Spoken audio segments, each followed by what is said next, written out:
Alright guys, I have a fun deck profile for y'all today. It is Invoked Bystial Dogmatika. Y'all may have seen this deck floating around here and there. This is my take on the deck. It's a little bit different than other people's.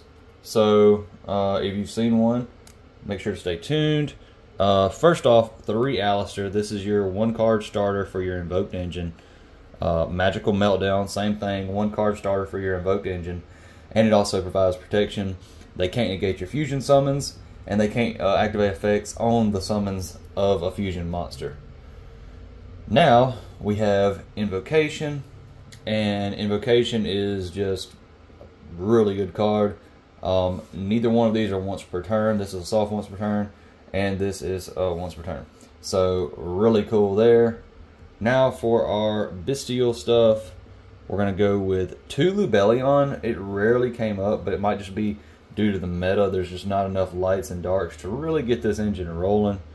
But it still came in clutch, and the Bystials won me a game, I would say, or they extended games at least. And then we have 1 Magnamut, 2 Druis Worm. Druis Worm's just such a good interruption on its own. And then we have the 1 Branded Regain. It was very rare that I got this going, and like I said, I think it's just due to the nature of our locals. And what I played against. So the record of this deck, I'll actually tell you at the end of the deck profile. I'll explain the matches to y'all and kind of how they went. So now we're going to get into the last engine, which is Dogmatika. And man, you know, this engine goes underappreciated, I think. So we have the 3 Nadir Servant, the 1 Fleur-de-Lis, the 1 Maximus, and the 1 Virtuous.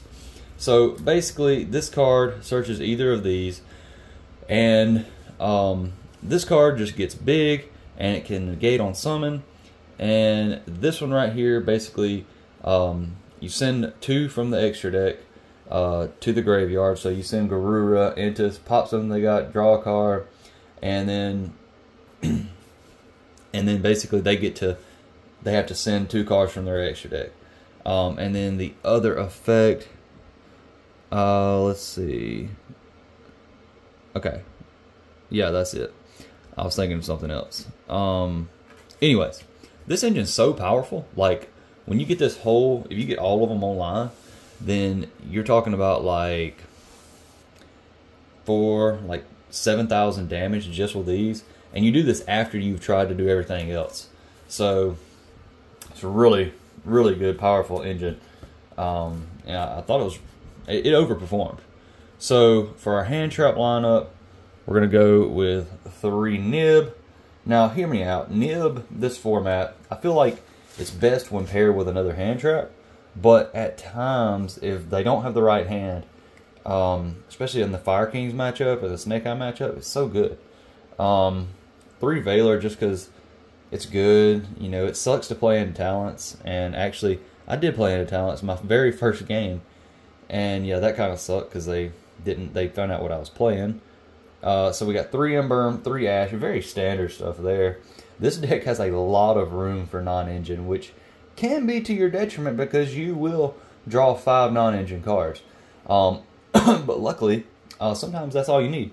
You know, just to stop and get in a grind game, you have enough 1-card starters in this deck to get something going. So that's it for our hand traps. Let's get into our spells. Our spells are 3 Super Poly, of course. I feel like if you're playing a fusion deck, you should play 3 Super Poly. It's just kind of hands down. Plus, Alistair the Invoker can fuse with almost any attribute, any common attribute, and just about any attribute in general if you're willing to play the monsters. 3 Droplet. This card is so good in this deck. It's another card. It just synchronizes well with fusion decks for whatever reason, especially Alistair because Invoke, because he can fuse from the graveyard. If you know the search goes through, if say they imperm, you activate this, you're going to do this anyway, or they activate you know, some kind of targeting negation or something. It's just a really good card. Talents. This card is iffy. When it's good, it's great. When it's not good, it sucks. And then the 1 call by, just to kind of, you know, there's a reason it's at 1. It's a very powerful card. I guess you could play 1 more board breaker in its place, 1 more hand trap.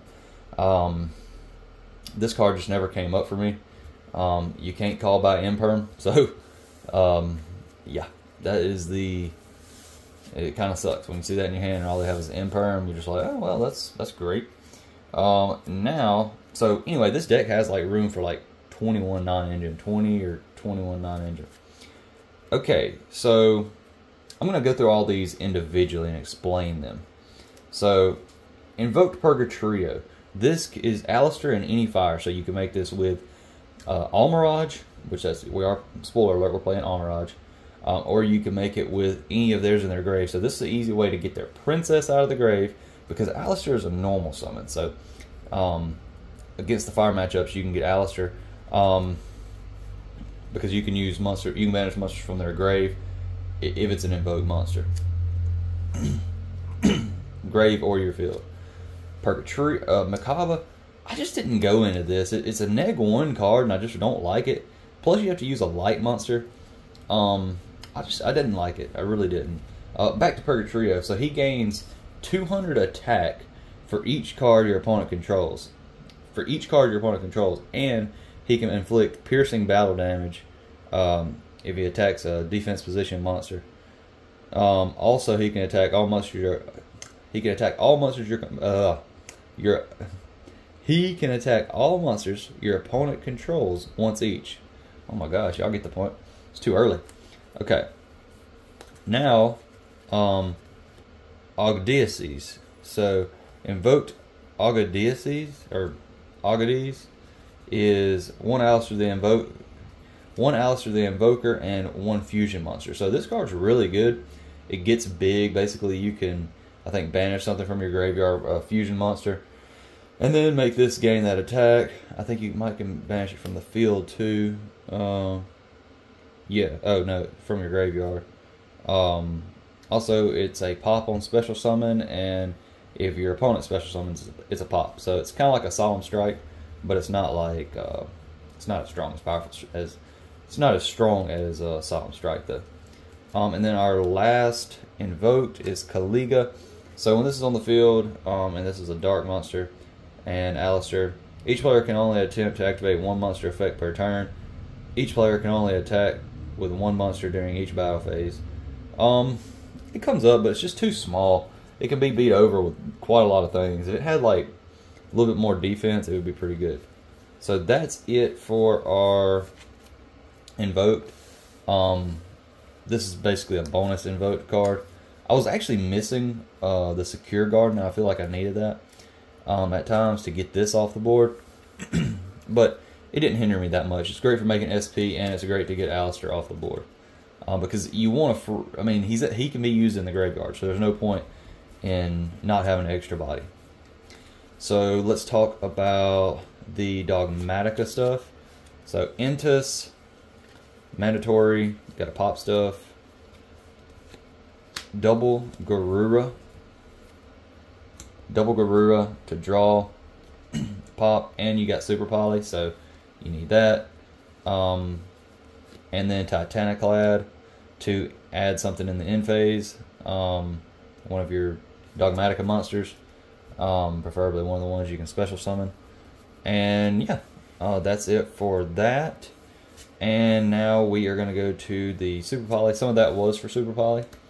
Mud Dragon, and then we of course had the Garura, and then Starving Venom, because this comes up a lot now because they're putting IP on the board, and he's just a really good monster.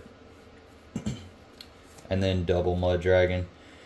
This should probably be something else. It just didn't come up. But the good news is it can come up too, just as a Alistair target. So now for our last 3 slots. This would probably be the Secure Gardener. I would take one of those out. Okay. Now we're going to go into Typhon. Just because it's good, it extends games, simplifies game state sometimes, and in some matchups it's just really good. And it's easy to forget you have this for some reason. Then we have SP Little Knight again. There's a lot of times where you just can't kill them, and you decide to go into this, banish something. Just this card can just do so much. Like, gosh, this card's so good. And then last but not least, the Chaos Angel. I actually forgot that I can make this like 50 times. So if you have a Bystial on board and Alistair the Invoker, you can bring out Chaos Angel. Or if you have, say, the next turn, and if this stays on board, you can use this in a Bystial and make a properly made Chaos Angel, which is crazy. So, anyways, now let's move on to the combo. So let's go into some combos. So you have a couple options here. So number one, you could go Alistair the Invoker, grab Invocation. This is like your bread and butter. Now you have some options here, and I'm going to show you a couple different directions you can go. So of course we would take Almirage, go into that, get Alistair off the board. We're going to pretend like this is the Secure Gardener, because it is required. Depending on what you need, you can leave that, but typically that's what you're going to do. This is the going second deck. So typically Nibiru is not going to be as much of a factor, because they're not going to want to wipe their board. At this point, and just keep in mind this is supposed to be Secure Gardener, not this. So you can go into your Bystial engine here. So pitch this, grab Magnemite.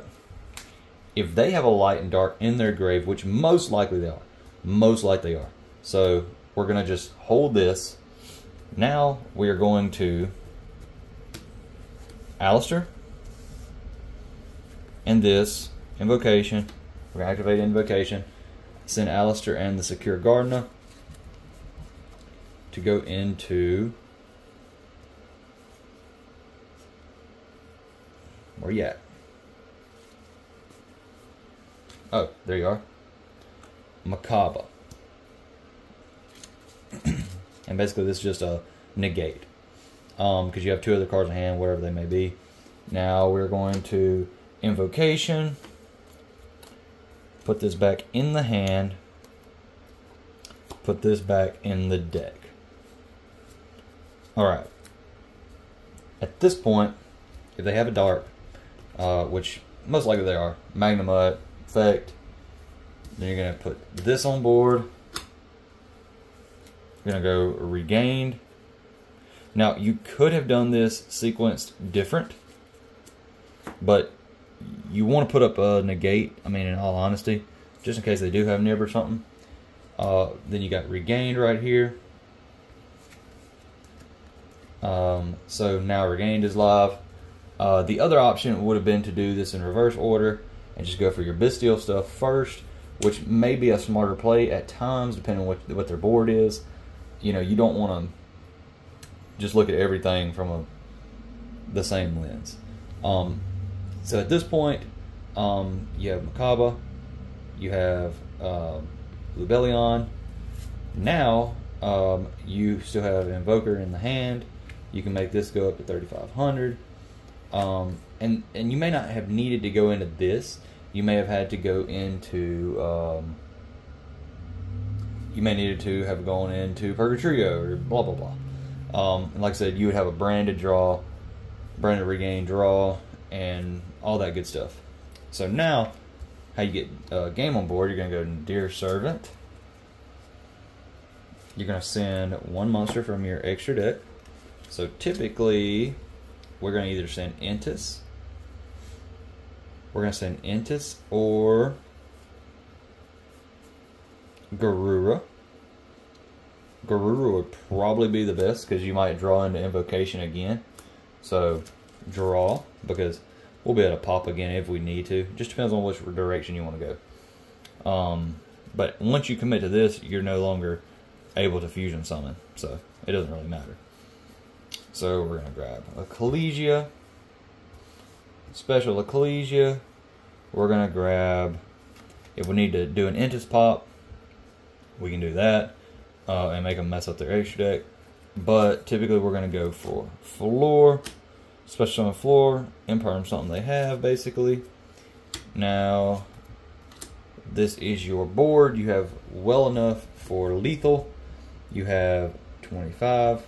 Well, hold on, which one? One on banishes is, yeah, it's this one. So if you want to get the branded regain draw later, you have another chance to get it with Maximus. The issue with Maximus is he doesn't get that big. So,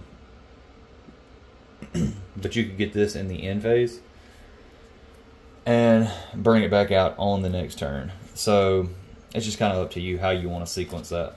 And it depends on what you need. If you know you can go for game here, so be it. At this point, you've really not destroyed any of their monsters, so but you have 2,500, 2,500, and this guy gets to 5. I mean, gets to 3, and this guy gets to 20. I mean, to 2. So yeah, this is kind of the board, and this isn't all the deck can do, but this is just one example of kind of what it does. It's like, and typically you'd have a couple board breakers. You have already broke their board. You would have hand trapped them, stopped them. You get the point. Okay. So another route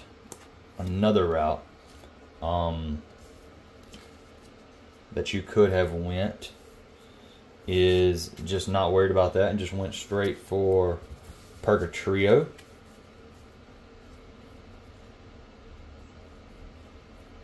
So let me show you another route with that same hand. Let me show you another route. This,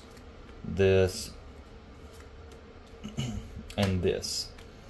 So here's another route that is also good. We'll just say it's a different Bystial this time. Okay. So you would, let's just Magnamut. If they have something in their grave, we can Magnamut into it, trigger that, normal summon Invoker. This is another powerful play. Invocation. Now we will go ahead and make Chaos Angel. So, got a big dude online. Now we have a dark and a dark engrave.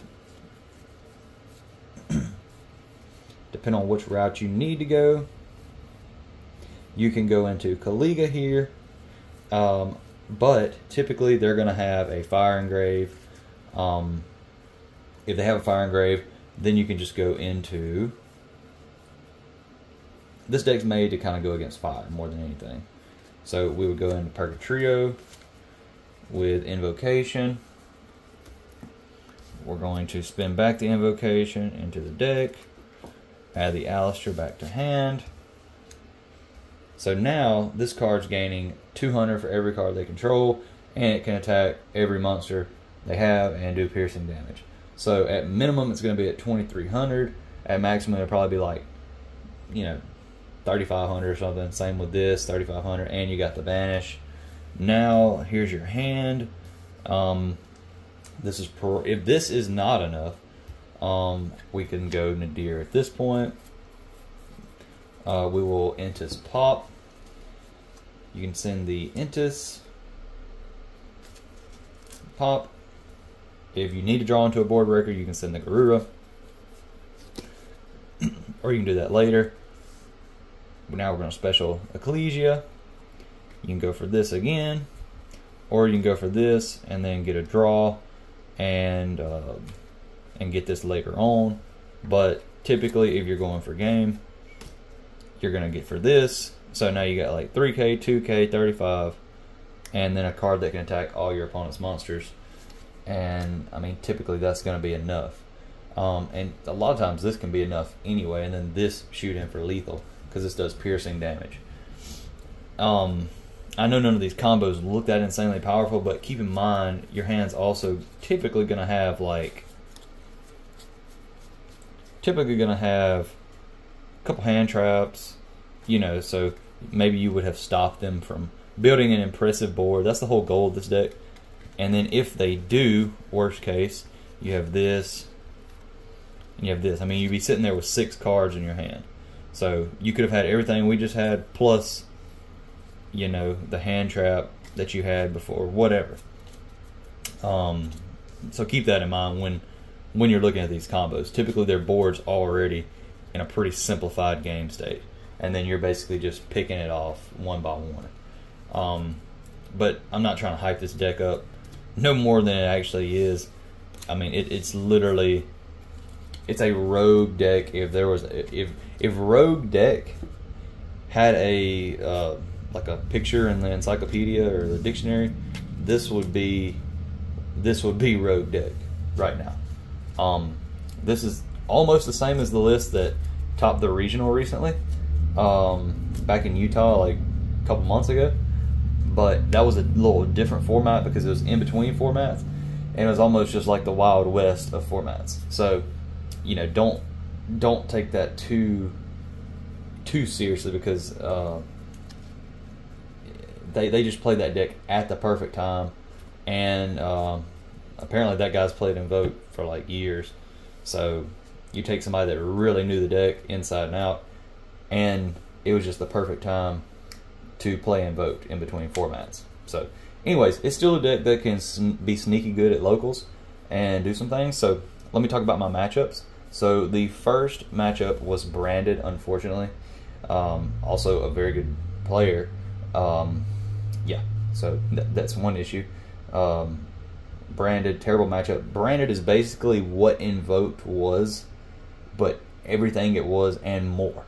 So for a fusion deck, they basically have everything they have that Invoked had, plus more. They have way more starters, way more extenders. It's just the better version now. So that did not go well for me at all. If my games matched up different, we could be talking about a totally different day probably. That's just how it is though. So I'll lose that one. Then I go up against a Fire King Snake Eye. I take that. And then I go up against another Snake Eye Fire King. I took that one. This one was like a pure Snake Eye, super heavy, something. Anyway, took that. And then the third was another pure Snake Eye, like the full kitted deck. I'm pretty sure they had all the bling. And anyway, that one just it just shows what a tier 0 deck does to a rogue deck. Which the games were still good and, you know, competitive games, but this deck just couldn't compete with the grind game of the Snake Eyes. So, and then there was one turn they set up like full combo. You know, they had the formula, they had the Baron, the Borreload, had like 3 or 4 cards in hand, graveyard loaded. I mean, there's just nothing you can do. There's pretty much no deck just about that can deal with that. So anyways, guys, thanks for watching. Be sure to like and subscribe, and we'll see you on the next one.